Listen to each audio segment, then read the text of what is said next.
On December 4th, 2024, Luigi Mangione, an Ivy League graduate from Maryland, allegedly shot UnitedHealthcare CEO Brian Thompson outside a Manhattan hotel. Motivated by grievances against the healthcare industry, Mangione was apprehended recently in Pennsylvania after a 5-day manhunt and now faces second-degree murder charges. Now, allegedly, there is a manifesto that's handwritten in which Luigi shares what truly inspired him. But all we have at this point are the images that we've seen live broadcast across North America and the world. A man with a mask getting arrested at some point, and we have a forged New Jersey signature on a license plate. This week, we're excited to share a brand new YouTube show and podcast we think you'll enjoy. Handwriting experts Michelle Dresbold and Jamie Mason Cohen brings a thrilling new lens to forensic personality profiling, deception detection, and understanding the minds of the world's most influential people. In each episode, Michelle Dresbold and Jamie Mason Cohen, renowned handwriting analysts, apply their unique skills to reveal the inner thoughts, motivations, and secrets hidden in the handwriting of celebrities, criminals, politicians, and other public figures. Using forensic handwriting analysis, they offer viewers an unprecedented look into the psyche of those in the headlines. Join us every week for Michelle and Jamie Reading People as we dive into the fascinating world of forensic handwriting analysis. Tune in on any podcast platforms for a blend of entertainment, psychology, and forensic insight that uncovers the hidden layers of today's most intriguing personalities. Hi, welcome to Reading People. I'm Jamie Mason Cohen, and this is my co-host, Michelle Dresbold. We are handwriting experts. Michelle is the author of the best-selling book, Sex, Lies, and Handwriting, and is the leading forensic handwriting expert in the United States. And I, as a handwriting expert, have a TEDx talk with 2.4 million views on how to spot a leader in their handwriting. Michelle, how are you? I'm great. How are you? I was sick for a week or two, but I'm almost better. How are you doing? I'm good. So let's dive in right now. Before we get to the handwriting on that forged New Jersey license plate, what did you notice about this young man in the images that we saw seemingly emerge before us in the manhunt for him after shooting the CEO? Okay, well, as we're doing handwriting, we're also doing people reading. And I just wanted to explain how quickly we can read a person and what you, even as a listener, as a viewer, you know about a person in a split second. We just at first saw a little bit of a picture with almost a masked man, and we hardly saw anything. But what did we know? We knew he's white, he's male, he's approximately in his 20s to 30. We know all that just from a little bit. But what else did we know? We know he comes from a wealthy background. You might ask me how we know that just from that little picture. Go ahead, ask. Well, how do you know that just from an image that we're seeing repeatedly put out by the NYPD and local authorities? Okay, when you read a person, you read everything very quickly. And what did we see? This great big white smile. When you have straight teeth, his teeth are either capped or he had braces and they're perfectly white. You don't have that, a person who grew up poor. We don't have that in someone who's usually an immigrant. So we know he had a pretty well-to-do upbringing just from his smile and his teeth, and you get that right away. So there's something else I wanted to talk about. Now, one thing people don't realize, one of the things people read on you, and one of your most recognizable features is your eyebrows. Now, I don't want any criminal out there listening to this, but if you ever need to disguise yourself, you could think, oh, I'm going to dye my hair red. People will still know who you are. But if you take away your eyebrows, people will not recognize you. Or you change the shape of your eyebrows, especially if you have significant eyebrows. Now, if he wanted to get away, all he would have had to do was go get waxed or dye his eyebrows lighter, and you would not have recognized him. If you take pictures of people and you, let's say famous, Elvis Presley, whoever it is, and you take away their hair, you'll still recognize them. Look at pictures and take away somebody's eyebrows and you will not recognize them. They become unrecognizable. So that was number one thing he did wrong. Was not number one. Number one was shooting somebody. But if you took away his eyebrows, he could have gotten away. People would not have recognized him from that photo. Yeah, you know what? I haven't thought of that. And the other thing that I noticed was what he was wearing and even the style of backpack. Right. They both seem to be, even just upon first glance, deliberately understated, yet well put together and very trendy. Right. Elegant. Elegant. It's Yeah. somebody with some style, with a better background does and doesn't even know they're doing, which is exactly what's going to happen in this handwriting. People will don't know what they're doing, and that's what we read. What about his body language? He had a straight posture. I mean, I know they say he has a back problem, but he was pretty straight. So to me, that showed somebody who is athletic. So he didn't slump. He went with confidence. His body language showed confidence. I'm here. Don't mess with me. Yeah, I would add one thing to that is Okay. in the photographs when he was brought in, he almost was standing exposing his neck area, Right. almost like, you want to fight, you want a piece of me. So it was a real defiant and aggressive stance where he's almost like looking down at the camera. And usually those photographs, you see people looking straight on. But this was like right to the end of that process was, I'm rebelling. I am going to push back with a very aggressive energy. Oh, definitely. When you raise your chin, what is the most vulnerable part of your body? It's your neck. So when you're ready to fight, you tuck, when you're thinking someone's going to punch you, you tuck your chin in. When you think, big deal on you, you lift your nose in the air and you expose your neck. And that shows I'm not vulnerable. Ha, on you. So good observation. Excellent observation. Well, thank you. You're welcome. And now what we have on the screen now is the forged signature that he wrote under the name of Mark Rosario on a New Jersey license plate. And before we get into an analysis of the signature, Michelle, can we accurately deduce characteristics of a person in a forged document?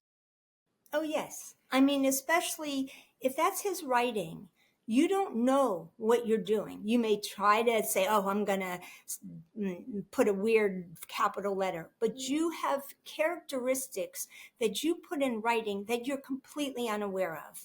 So whatever the name, and first of all, he picked the name Rosario. What name is that? It's Italian. So when people lie or pick a false name or pick a false narrative, they don't pick something so foreign. They pick something that's sort of familiar to them. So it's not unusual that he actually picked an Italian last name. So that's clue number one. Clue number one. Mm-hmm. I'd like to jump in with pressure. The pressure, Okay. no, actually, let's look at the stroke of the handwriting, the Okay. first name and then the last name. So I'll start if that's okay. Oh, that would be perfect. And then we can build on that, whether you agree or disagree. Okay. What I'm seeing in the first name is the stroke is mostly straight up and down with just a slight slant to the right, especially in the letter M, it's straight up and down. Okay. There is a slight slant to the right in the A and in the K formation. But when we get to the second half of the last name, Rosario, once again, it's not his name, although we've deduced that that doesn't necessarily play a part. It shifts to the right. Yes. And so my thought initially after looking at this for literally 10 seconds is this is a person who emotionally is shifting from a very cold, calculated, analytical, objective thinker who's deliberately and intentionally making this mark on the page or thinking, and their mind can in a heartbeat shift to a emotionally almost unhinged place, almost at a whim. So they have both of these sides within them, this emotional imbalance. I agree with you 100%. If you look at this name, Mark Rosario, if you think of a soldier, when you're straight up and down, you're in control. I'm in control. I'm not going to let my emotions take me. Think of a horse that starts running. Notice he starts off, I'm in control. I'm straight up and down. I have control of my emotions. Then as the last name goes, it starts falling, literally falling like a horse running to the right. And what that means is exactly what you said. He's in control. But as life goes on, he can't hold that control anymore and it falls over emotionally. So when you have a very right slanted handwriting, that's somebody who goes with their emotions. Somebody straight up and down goes with their head. So he starts off with his head, but he can't control it. So exactly right. On the R, there's that flat top shape. It's very deliberate where he's connecting the letters with quite clear and strong precision. And Yes. he's got that flat top R. And so, one of the things that might be the case in this particular instance, which backs up what we know of him, is excellent hand eye coordination. Yes. Because there was talk of how did this young man who doesn't necessarily have an army background or a sniper background so calmly and collectedly walk into a public space and target someone and accurately shoot them multiple times, even from close range.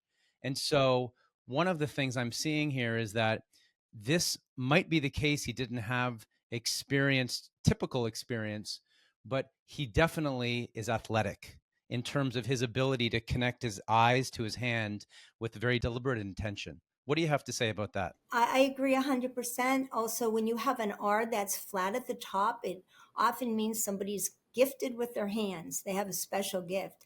To be able to shoot a gun, especially a gun that is self made, as steady and strong as he did, he had to have a very, in a way, a touch with his hands. He also had to also maybe make the gun. He had to have, as you say, a very good eye hand coordination. So that is a very good observation. Whenever you see a flat top R, you usually have someone who uses their hands a lot. He didn't dot the I in Rosario. Do you have any thoughts on that? My thought on that is he's in many ways a contradiction Mm-hmm. from what we've seen on him, and the handwriting backs it up. So I would say that if you look at the opposite of that first, he seems to pay extraordinary amounts of detail in the stroke formations. It's analytical, it's exact, it's deliberate, yet he forgot to dot the I. And Right. so, with what we already know of him, is he pays attention to detail in most fronts, but he also, for some reason, overlooks obvious details. Right. When someone doesn't dot an I, when you dot your I, that's a little detail. When you don't dot it, there's little details that you don't take care of. So here he is, all precise, precise, precise, does everything, to get away, but he takes off his mask. He doesn't dye his eyebrows. He shows too much. So he thinks he's taking care of details. He takes care of many of them, but not, he forgets a few most important ones. So yeah, in fact, I also think the handwriting looks immature, the general look of it. Why do you say that? What It's stands out? very slow. It's deliberate, as you say. I mean, he could be slow and deliberate for somebody of his intelligence, alleged intelligence. It's not, it's very slow. And children write very slowly. So it's the general look of it is almost like a child, not an adult or a teenager.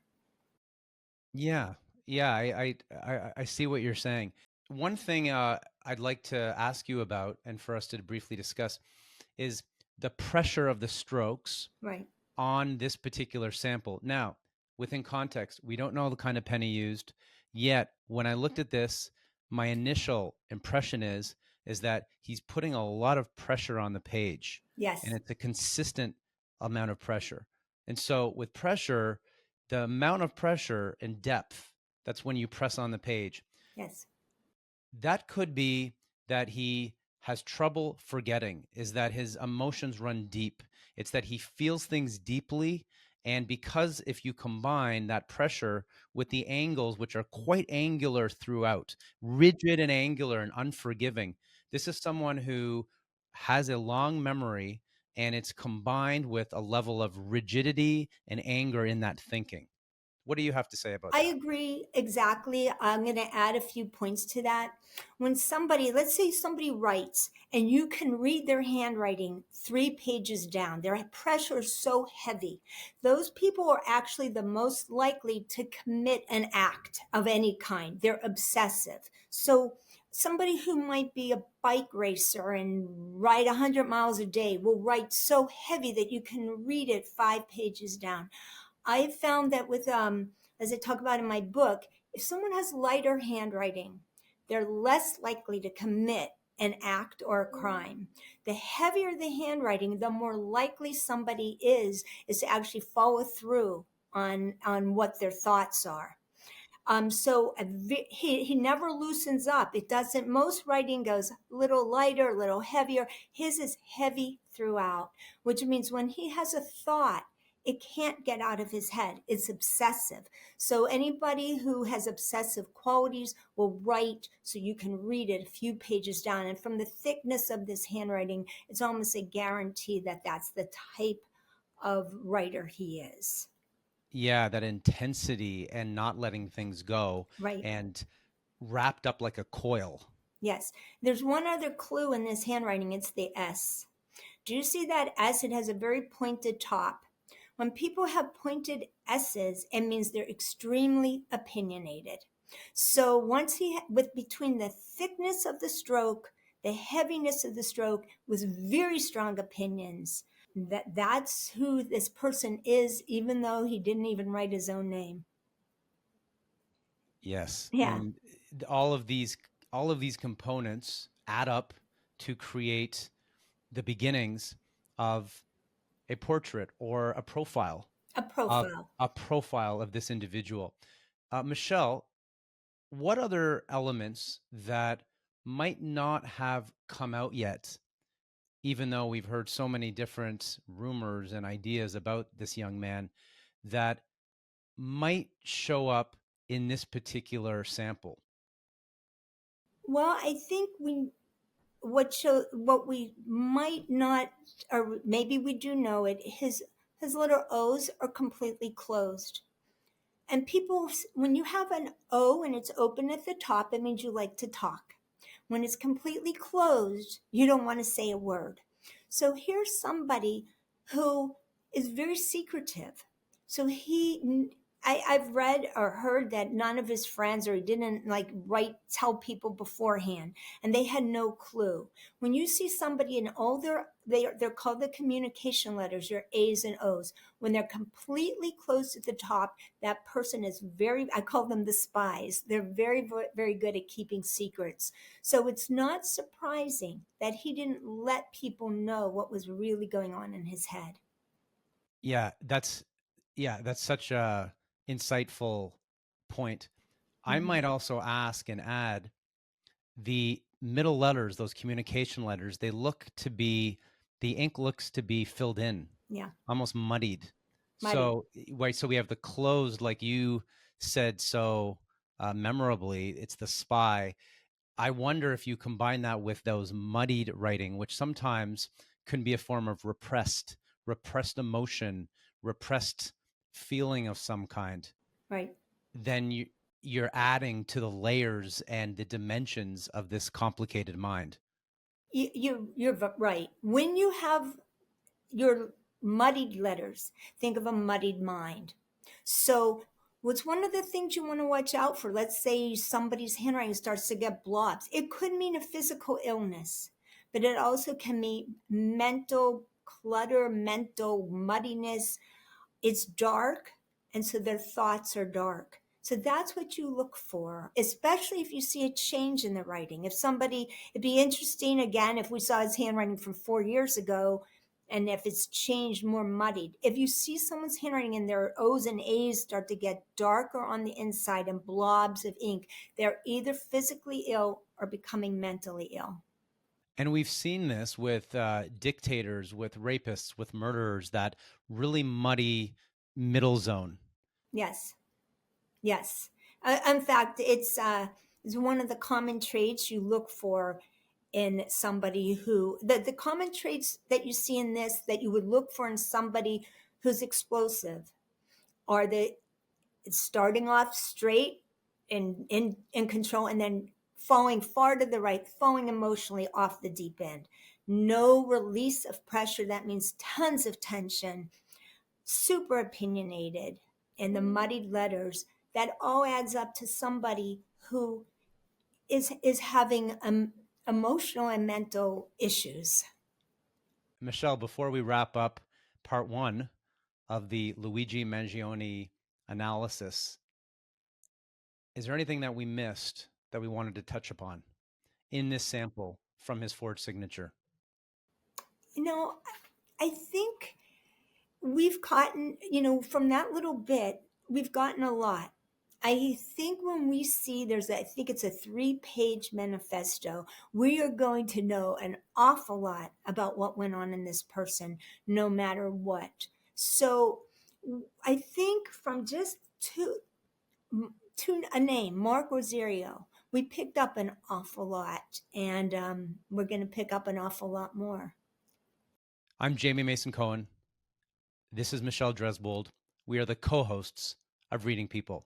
If you want to hear more cutting edge forensics on body language, on handwriting analysis, to better understand why people do what they do, subscribe and leave a review. Thank you. Thank you. Nice to see you again. You too.